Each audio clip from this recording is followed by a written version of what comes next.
Unless you have been living under a rock in recent years, then you are probably aware that car prices have been rising at record rates the past few years. From March 2020 until now, the average new car price has risen some 30%, which is outrageous. But there is an even equally as alarming statistic that we're going to dive into in this video, and that specifically has to do with American muscle cars. We're going to take a look back and see what all of your favorite muscle cars cost back in the 60s and 70s, and then adjust that price for inflation and compare it in 2024 dollars to what you can get today from the same manufacturers and see whose prices are the closest. And trust me, you might be a little ticked off after seeing some of these numbers. So let's dive in.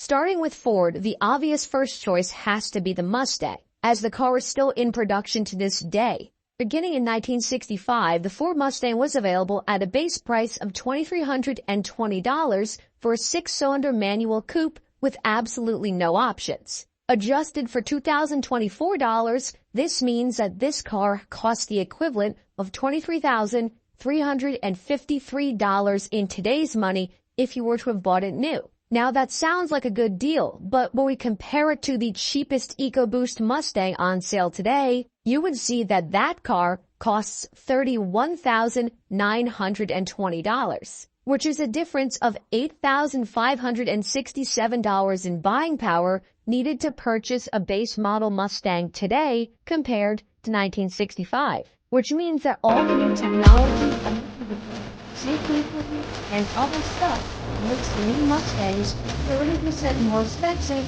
than the classic luggage with a hood. But that's just the base model. What about the V8 GT?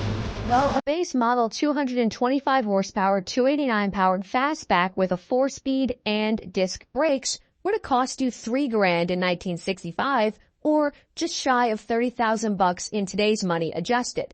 Now, while a fully loaded 289 Mustang with air conditioning and an automatic and lots of other bells and whistles would have been around $3,600 in 1965 money, which is about $36,000 in today's money. Now, the V8 Mustangs of today are where this biggest price disparity happens, because for a 2025, a base model Mustang GT is $45,460.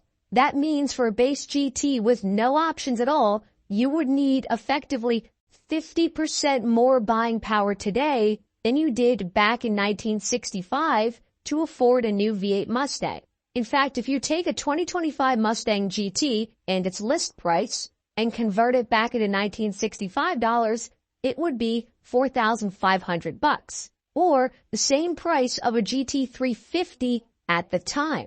A fully loaded 2025 Mustang GT Premium without any crazy special upgrades outside the performance pack is $60,000, a whole $24,000 more than what its 1965 equivalent would be adjusted for today's money, which is crazy. That represents a 66% buying power increase needed to afford a premium package, nicely optioned Mustang GT. But Ford isn't the only offender here. But let's see how they stack up to Chevy with the Camaro and Corvette. Now, since the Camaro has officially been killed off again, we have to use 2024 numbers to price the cars relative to their historical values. A base 2024 Camaro cost just under $31,000 new, or effectively $3,270 adjusted for 1967 money. But how much did a 67 base model Camaro cost when it was new? Well, it was $2,572,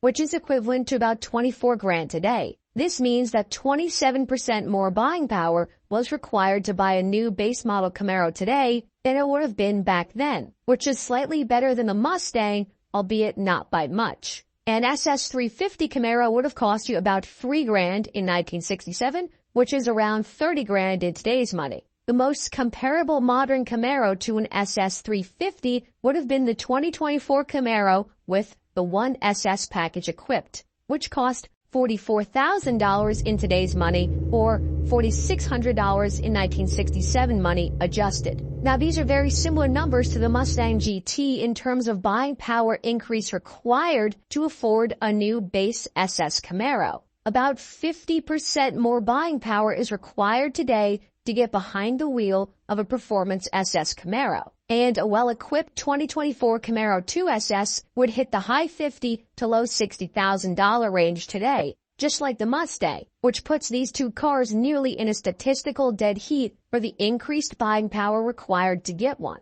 But what about the Corvette? Well, since the new Corvette is a mid-engine car and it's wildly different than its old-school counterparts, this will be a bit less of a scientific comparison, but here we go. For the sake of continuity, we will compare a 1967 Corvette to the 2025 Corvette, with the 1967 Corvette at a base level with a 327 and a 4-speed. This car started at $4,388 new, or adjusted for today's money, about $41,000. The C8 Corvette starts its price at $68,000. Which means that you would need 65% more buying power today to be able to afford a base model Corvette than you did in 1967. And for comparison with the top dog Corvette, the LA-V8 Corvette that's absolutely legendary 427 in it cost $6,000 back in 1967. And that was still considered prohibitively expensive for a Corvette.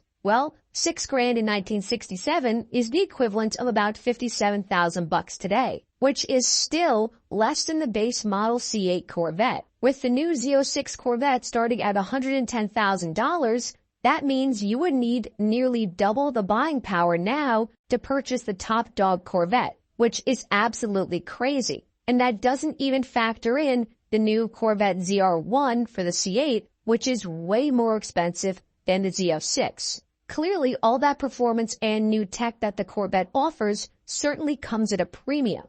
But now, let's check in with Dodge. The Dodge Charger and Dodge Challenger will be the two comparison vehicles for the Mopar category, even though they are also technically out of production now. And we won't be touching on the new inline 6 and EV versions of the Daytona because, well, it hurts my soul to talk about. For the Charger, we'll use prices from the 1968 model year because that's when the more iconic body style started, as opposed to the 66 and 67 model year. In 1968, the base price for a Dodge Charger was $3,014, the modern equivalent of about $27,000. The 2023 Dodge Charger base model, which was the V6 SXT, cost $35,325 today, or the equivalent of $3,800 in 1968 money, which means to afford a base model Charger, you would need to have around 26% more buying power today than you needed back then. But what about the performance versions?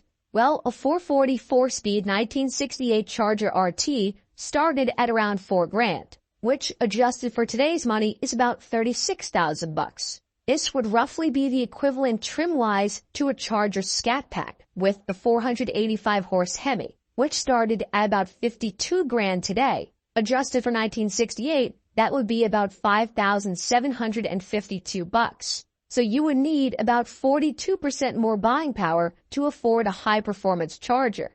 A well-optioned 426 Hemi car in 1968 was around $5,300. Or $48,000 in 2023 money. The comparable vehicle to the period Hemi Charger would have been the Hellcat, which in 2023 started at $72,000 for the Charger, which adjusted to 1968 money is just under $8,000. And as we've seen on this list time and time again, the higher the performance that you go, the higher the buying power discrepancy becomes. And that's no different for the Charger. Today, you would need over 50% more buying power to afford the highest performance Charger without any options. And last but not least, the Challenger. Now, while the Challenger and Charger are priced pretty similar today, back in 1970, the base model Challenger was only $2,851, a measly $23,000 in today's money. Whereas the actual base model SXT V6 Challenger for the 2023 model year